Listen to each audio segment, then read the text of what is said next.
Hello friends, इतिहास अड्डा के ऑनलाइन प्लेटफॉर्म पर आपका स्वागत है।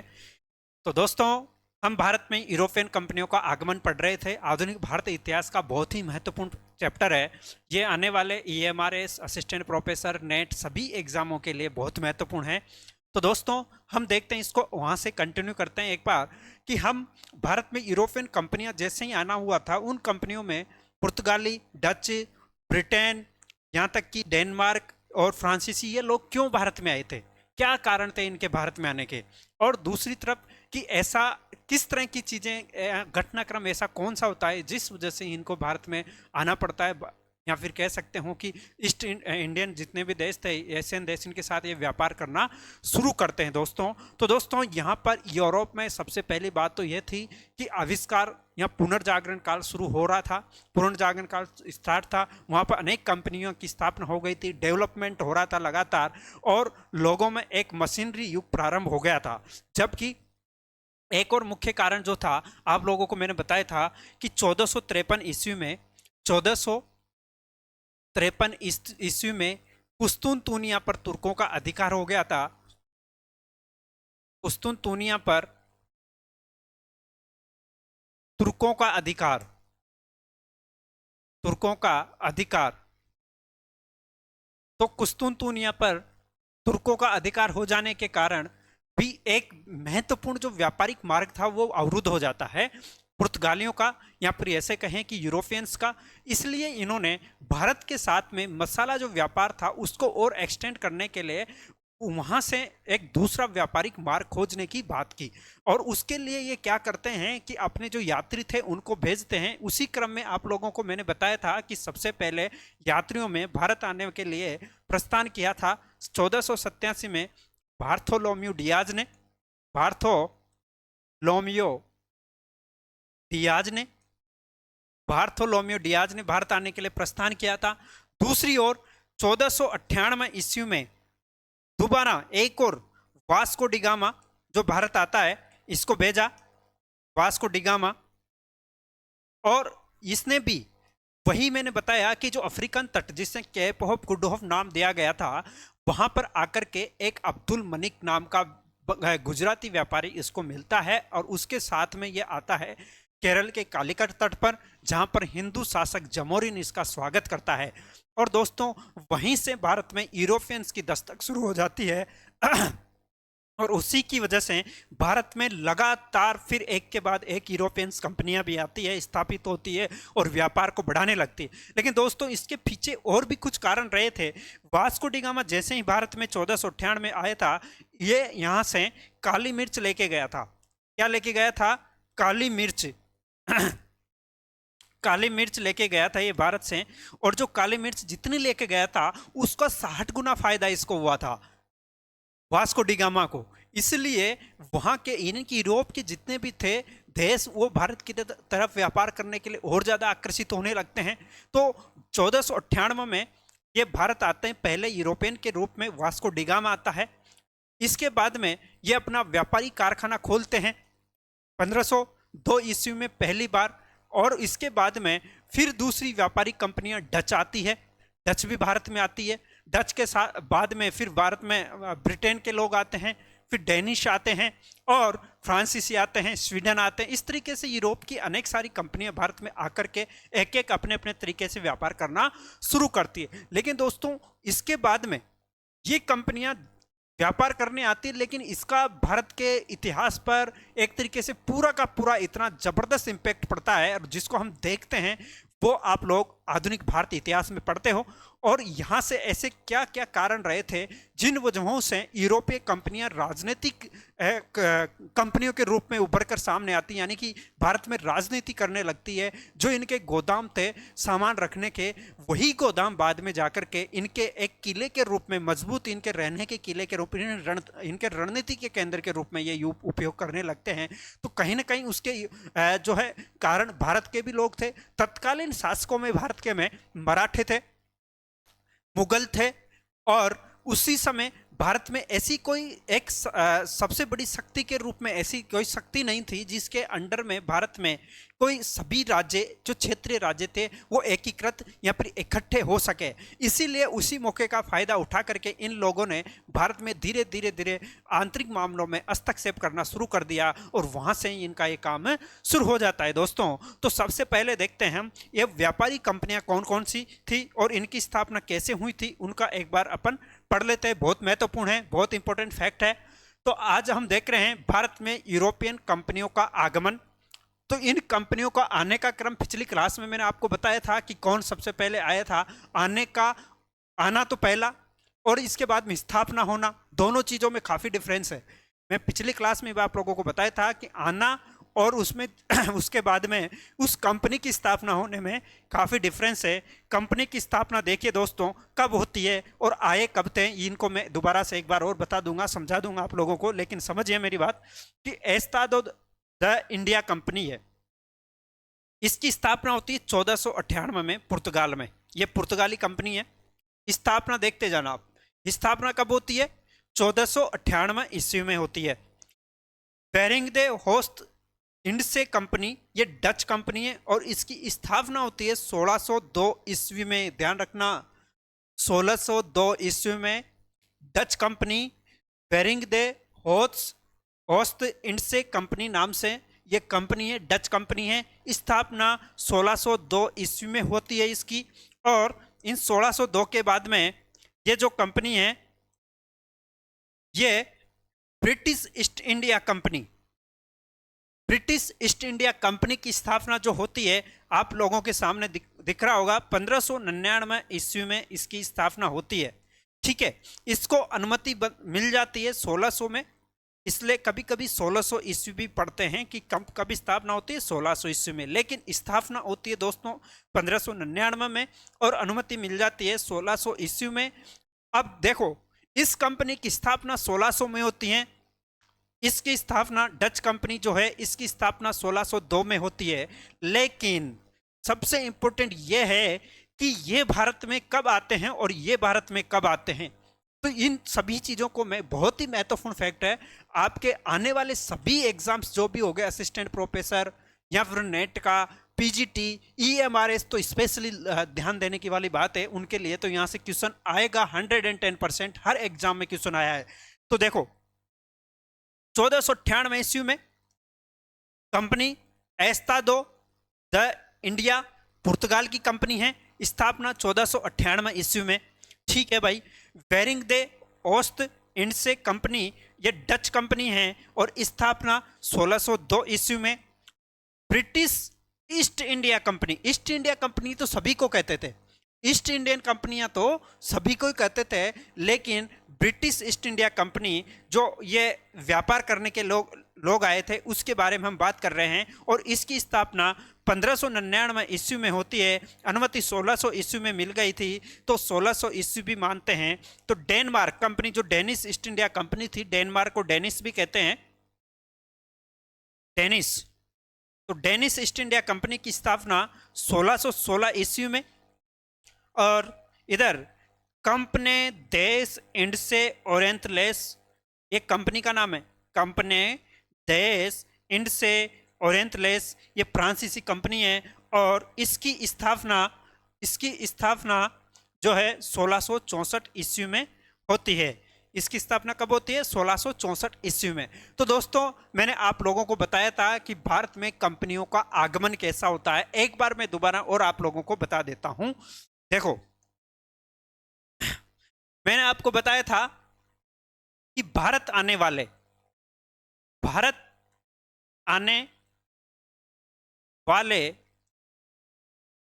यूरोपियन,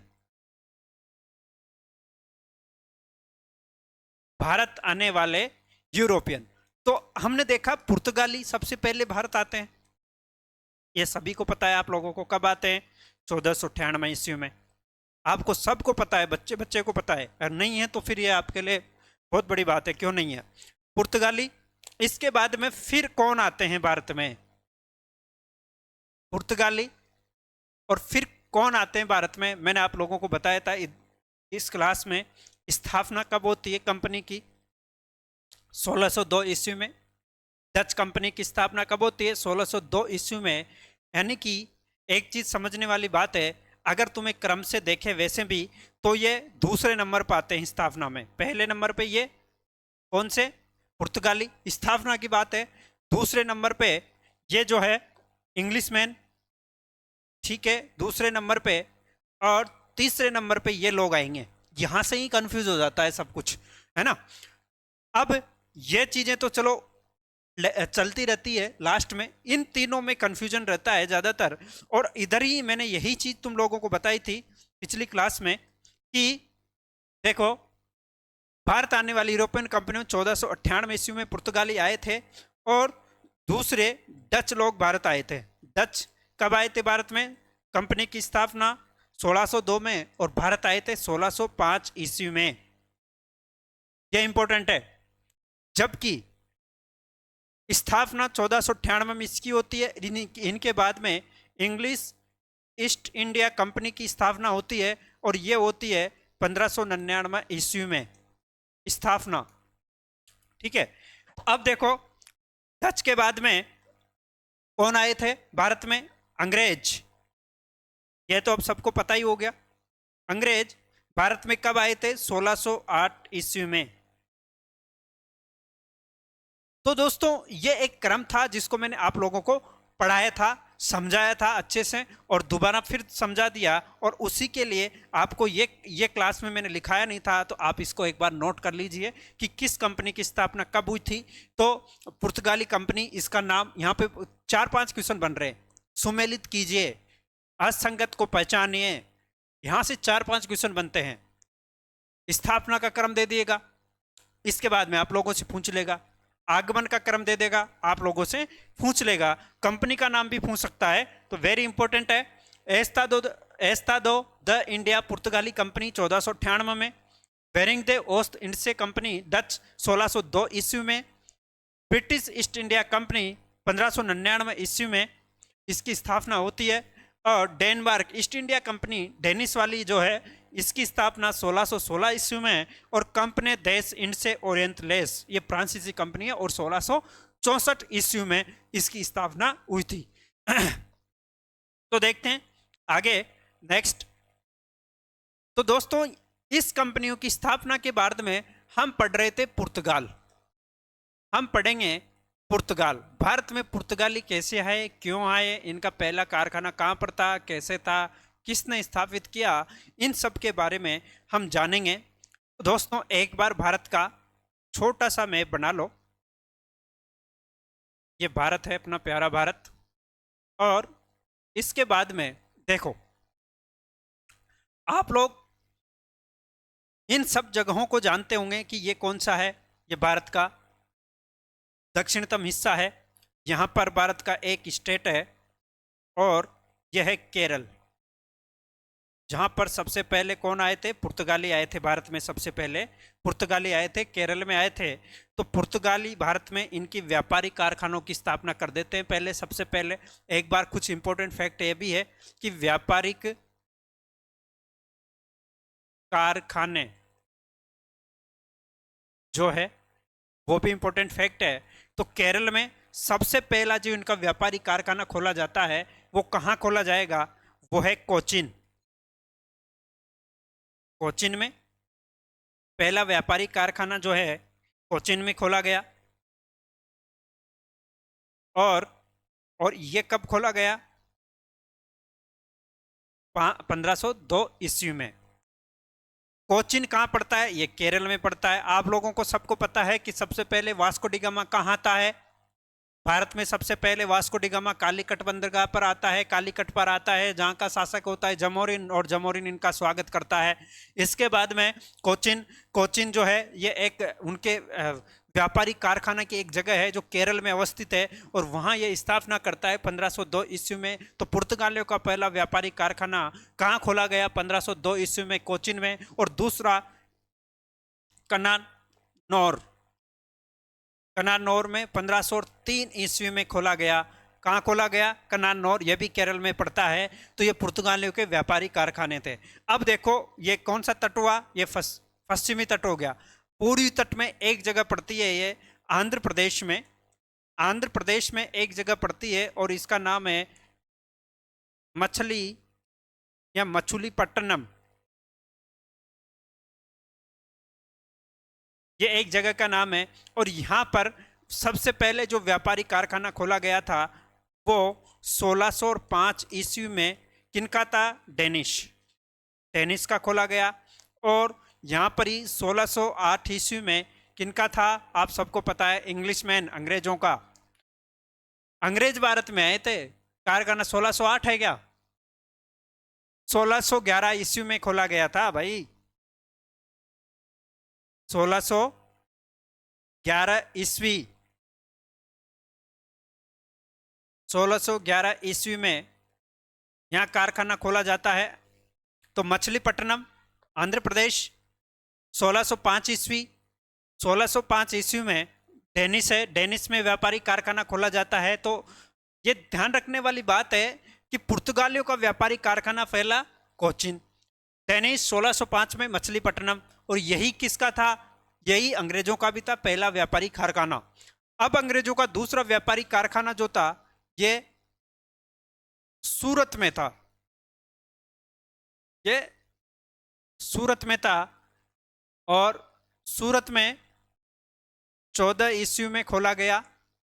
और इसके बाद में यहाँ पे फ्रांसीसियों के द्वारा भी खोला गया व्यापारी कारखाना, और वो खोला गया था सूरत में 1668 ईस्वी में। तो ये इस तरीके से भारत की स्थिति के बारे में हम जान रहे हैं कि कौन सी जगह कहाँ पर। और एक और जगह है जहाँ पर ये तमिलनाडु में पड़ती है, साउथ में बहुत, ट्रैंकोवुर, ट्रैंकोवुर। तो ये भारत में डच कारखाना था, भारत में डच कारखाना था ट्रैंकोवुर में, इनके द्वारा, डचों के द्वारा अपना व्यापारी कारखाना खोला गया था। तो दोस्तों ये इनके व्यापारी कारखाने, वो उनकी स्थिति भी मैंने मैप के द्वारा आपको समझाने की कोशिश की है। दोस्तों जो हमने जितने भी आज तक के पढ़े हैं इसमें इतिहास अड्डा में क्लासेज में, उन सब के आपको जो है टेस्ट लेकर आ रहा हूँ बहुत जल्दी, जो आपको यहाँ पर सॉल्यूशन करवाया जाएगा विथ व्याख्या के सहित। बहुत सारे जो जितने भी एग्जाम्स हो गए उन सब के पेपर लेके भी आऊँगा आपके लिए, एक के बाद एक करके यहाँ पर आपको समझाया जाएगा बहुत ही अच्छे तरीके से। इसलिए इतिहास अड्डा चैनल को आप सब्सक्राइबर भी करते रहिए और अधिक से अधिक लोगों को यहाँ जोड़िए। इतिहास मतलब इतिहास अड्डा आपको एकदम क्वालिटी के साथ बहुत ही बेहतरीन तरीके का जो है इतिहास से संबंधित यहाँ पे कंटेंट मिलेगा। और आप देख भी रहे हो कि कंटेंट आपको मिलता भी जा रहा है, प्रॉपर क्लास के रूप में आपको दिया जाएगा और किसी भी तरीके का कोई पीपीटी नहीं है। तो देखिए हमने देख लिया पुर्तगाल जो है इनका पहला व्यापारी कारखाना कोचिन में, दूसरा कनानौर में, ट्रैंकोवुर में डचों का, इसके बाद आंध्र प्रदेश के मछलीपट्टनम में अंग्रेजों का है 1611 में, 1605 में डेनिस, सूरत में भी दो है जिनमें एक तो अंग्रेजों का है और एक फ्रांसीसियों का है। इस तरीके से फिर लगातार ये धीरे धीरे करके भारत के इधर बंगाल पड़ आ जाएगा और बंगाल में हुबली, चंद्रनगर अनेक बस्तियां रहेगी, उधर भी ये लोग धीरे धीरे अपने कारखाने और बस्तियां लगातार बनाते जाएंगे। इधर मद्रास में भी बना देंगे बाद में। तो ये जैसे जैसे हम आगे बढ़ेंगे उन चीज़ों को आगे बताते चलेंगे। तो दोस्तों हम देखते हैं वही पुर्तगाल पे। तो पुर्तगाली भारत में आने वाला सबसे पहले मैंने आप लोगों को बता चुका हूं, वास्को डी गामा आया भारत में। ये वास्को डी गामा भारत 3 बार आया था। वास्को डी गामा भारत 3 बार आया, वास्को डी गामा भारत 3 बार आया। और इन 3 बारों में आप लोगों को पता है, पहला तो 1498 ईस्वी में, फिर 1503 ईस्वी में और अंत में 1524 ईस्वी में। और 1524 ईस्वी में ही इसकी यहाँ पे डेथ हो जाती है, 1524 ईस्वी में इसकी डेथ हो जाती है और यहीं पर इसको दफनाया जाता है बाद में भारत में। इस प्रकार ये 3 बार भारत में आता है। एक और चीज इंपॉर्टेंट है पुर्तगालियों के बारे में कि भारत आने वाले भी ये प्रथम थे। भारत सबसे पहले यूरोपियंस में जो आने वाले भी थे पुर्तगाली, तो ये प्रथम थे, और जाने वाले भी भारत से ये अंतिम थे। भारत से जाने वाले सबसे अंत में भारत से कौन गए थे? वही पुर्तगाली गए थे, जबकि भारत आने वाले सबसे पहले कौन थे? वही पुर्तगाली थे। तो इसके बाद में दोस्तों इनके द्वारा और कुछ क्या क्या काम किया गया वो चीज देखते हैं।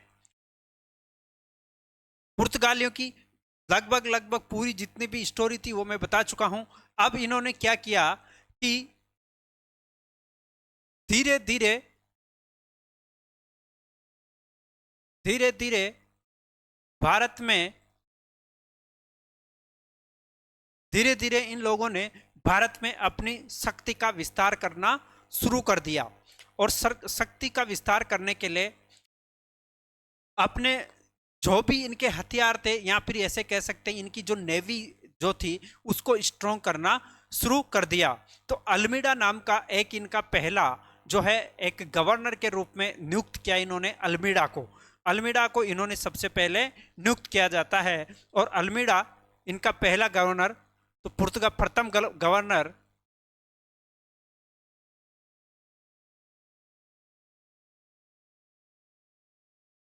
अल्मीडा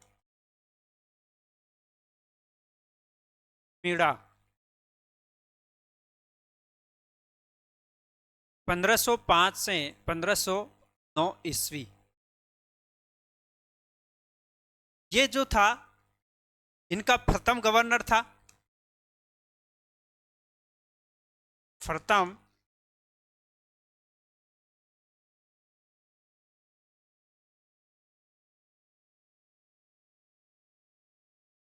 गवर्नर अल्मीडा जो है प्रथम गवर्नर था, और ये धीरे धीरे अपने जो है इसको व्यापार के साथ साथ में अपनी शक्ति को भी बढ़ाने का काम करता है। लेकिन दोस्तों हमने इन फ्रांसीसी कंपनी पे में और अंग्रेजों में या फिर कहे फ्रांसीसियों में, पुर्तगालियों में, इन सभी जो कंपनियां थी इनमें सबसे अलग थी अंग्रेजी ईस्ट इंडिया कंपनी, यानी कि ब्रिटिश ईस्ट इंडिया कंपनी। इसलिए उसने ज़्यादा दिनों तक भारत में व्यापार भी किया। उसका मुख्य कारण क्या था मैं आपको बताता हूँ।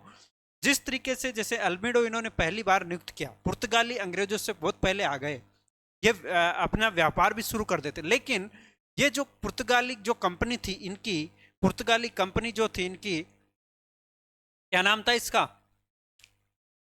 Estado the India. जो ये पुर्तगाली कंपनी थी, ये कंपनी सरकारी कंपनी थी,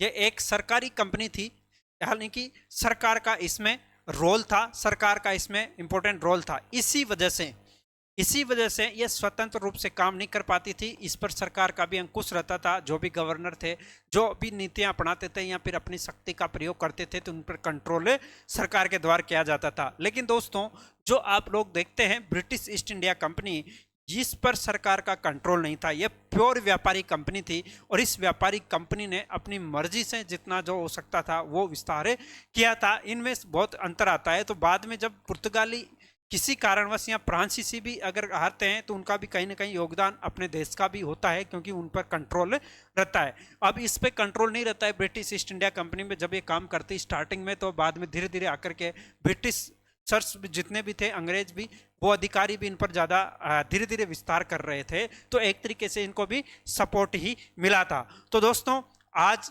इतना ही। इसके बाद में हम देखते हैं पुर्तगालियों के जितने भी गवर्नर, अंग्रेजी, East India Company, Danish, Dutch, इन सबको अलग लेक्चर में पढ़ेंगे। तब तक जुड़े मेरे साथ। धन्यवाद।